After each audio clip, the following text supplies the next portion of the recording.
Hello, this is Dr. Stanley Lang, and welcome to this video. And the topic of the video is how fruit smoothies can cause problems. And the overall bigger picture is problems with diabetes, but they can cause problems with people that aren't quite diabetic also. And this is a bit of a mystery for people because we're taught that fruit is good and fruit juice is good. So how can a fruit smoothie be bad?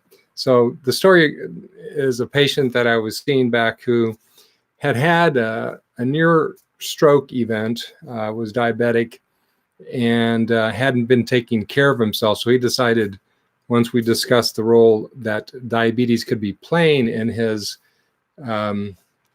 risk for stroke, for repeat strokes, he got really serious about it. And so he was making major changes and following the usual low glycemic diet strategies that I recommend to patients. But as often happens,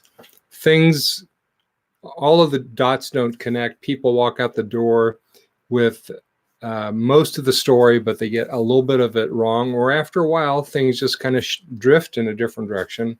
And so we were reviewing his labs, and his A1C had come all the way down to 5.6, which is pretty good for a diabetic that's controlling the blood sugar by lifestyle.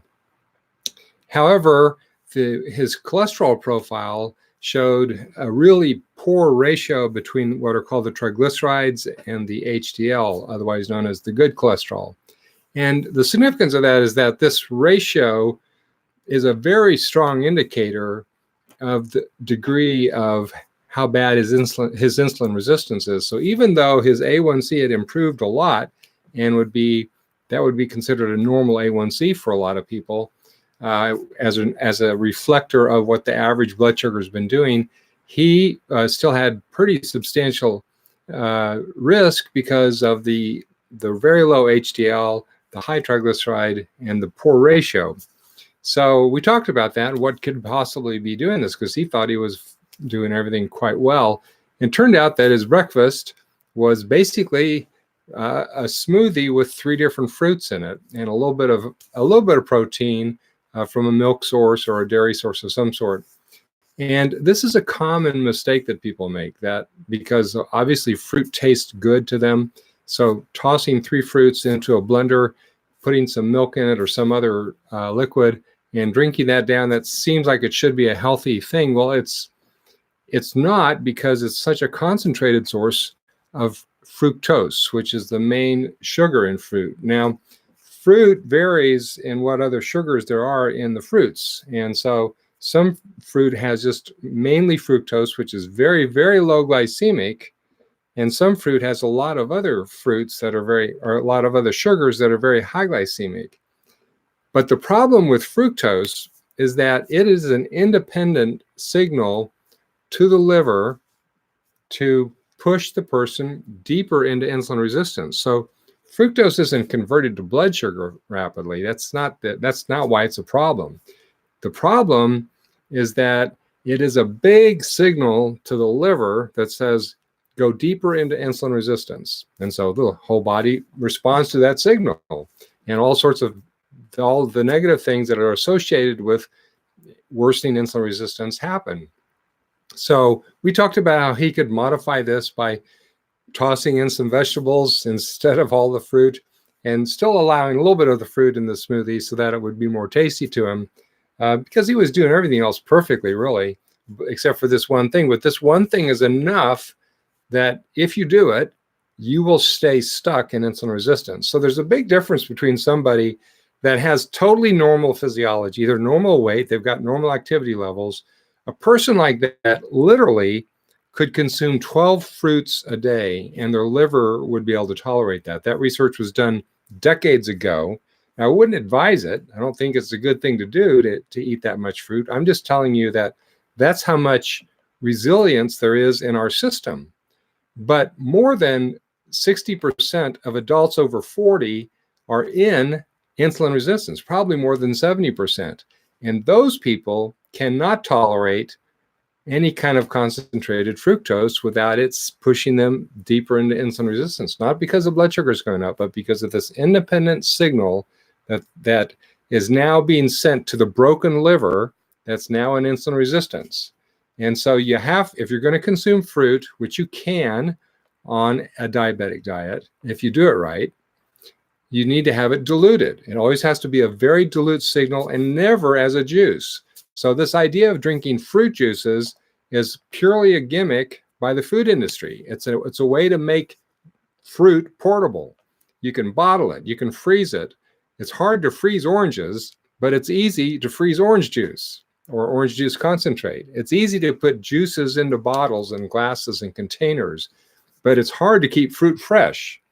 So this whole idea of drinking juice, fruit juice for healthy reasons is baloney, because it's sending a signal to your body that's not that different from drinking a can of pop, concentrated fructose. But drinking a fruit smoothie where the whole fruit is there, there's the fiber, the other nutrients, that's a different story. And I'm not saying that that's bad. It's only bad if you're pre-diabetic or diabetic. Then it's bad, and you need to dilute out the fructose signal, or you're going to be stuck in insulin resistance. So we have all these people wandering around with low HDL levels, and doctors have been telling them for years that it's just your genetics, and that's not true.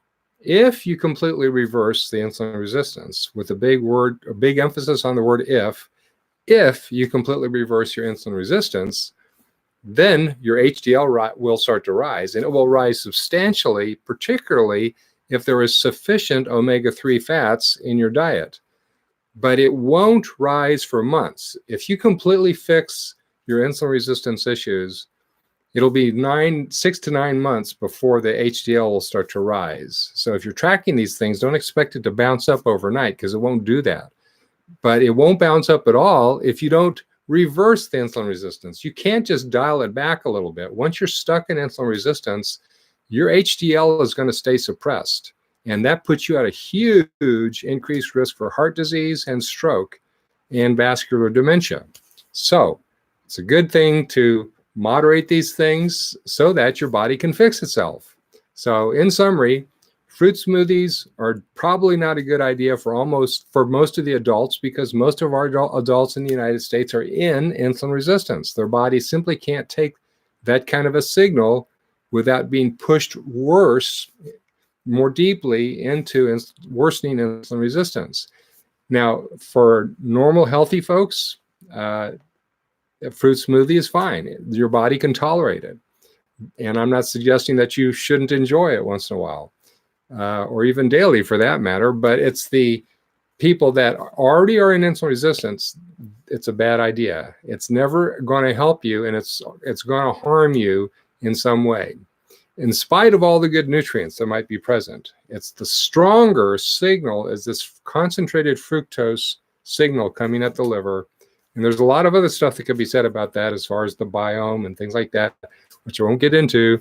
Just say that if you want to start reversing your insulin resistance, you have to pay attention to these details, especially concentrated fructose in different ways that it's sneaking into your diet.